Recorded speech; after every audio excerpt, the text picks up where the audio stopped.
لاہور میں بین المذاہب ہم آہنگی کے لیے کام کرنے والی معروف شخصیت سید مفتی عاشق حسین نے نیو سینچری قرآن انسٹیٹیوٹ مدرسے میں بنیان مرصوص کانفرنس کا انعقاد کیا، جس میں Colonel Sardar Abdul Rauf Khan Maksi, Father G M Chanan, Baba Shafiq but, Kamran Pervez مسیح، آصف احسان کھوکر، پنڈت بھگت لال کھوکر، ڈیوڈ سندھو، ابو بکر صدیق، حافظ عثمان، حافظ عمر سعید، محمد سمیر، برائن بھٹی، عادل پیٹر و دیگر نے شرکت کی۔ قرآن انسٹیٹیوٹ مدرسے میں بین المذاہب ہم آہنگی کی شاندار مثال قائم کر دی گئی۔ پروگرام سے قبل قرآن پاک کی تلاوت کی گئی، پھر بائبل مقدس کا کلام اور بھگوان گیتا بھی پڑھ کر سنائی گئی۔ اوم جو شانتی انترے رکشک شانتی پرتھوی شانتی آپا شانتی کوشدھیائے شانتی وشودیوا شانتی شیام شانتی نیتی شانتی شانتی۔ سونا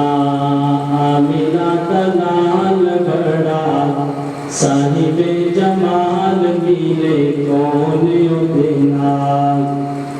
سونا آمینہ کا لال بڑا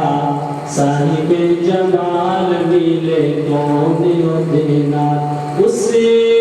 جمال مانگوں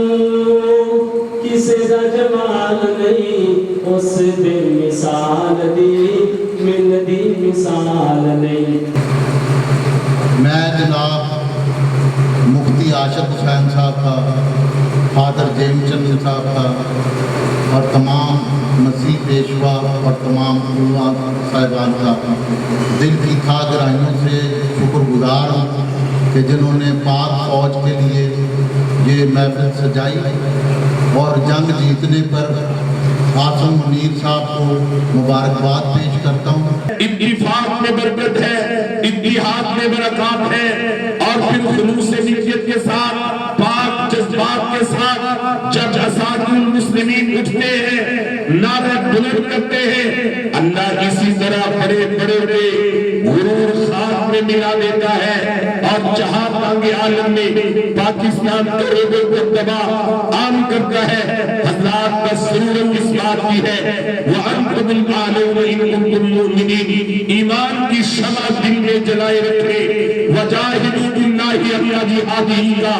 علم لے کر، تُؤْمِنُونَ بِاللَّهِ کی شان لے کر، لَا يَخَافُونَ لَوْمَةَ لَائِمٍ کی آن لے کر،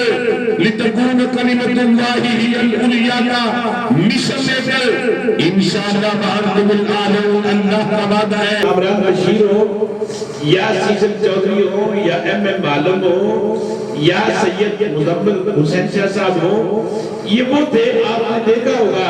قبلہ قدر صاحب کہ جب یہ ڈیتھ وار آپریشن پر ہمارے پائلٹ جا رہے تھے تو وہ اپنے پروانہ موت پہ سگنیچر کر دیتے اور یقین جانیے میں اپنی وہ تصویر سامنے آتی ہے تو میری جسم کا ایک ایک رواں جو ہے وہ جذبات سے جاری صاحب کھڑا ہو جاتا ہے۔ وہ مسکرا کر اپنی موت کے پروانے پہ دستخط کر رہے ہیں کہ ہم جا رہے ہیں آپریشن کے لیے، اگر ہم شہید ہو جائیں تو ہمارے بچے ہماری شہادت پہ فخر کریں،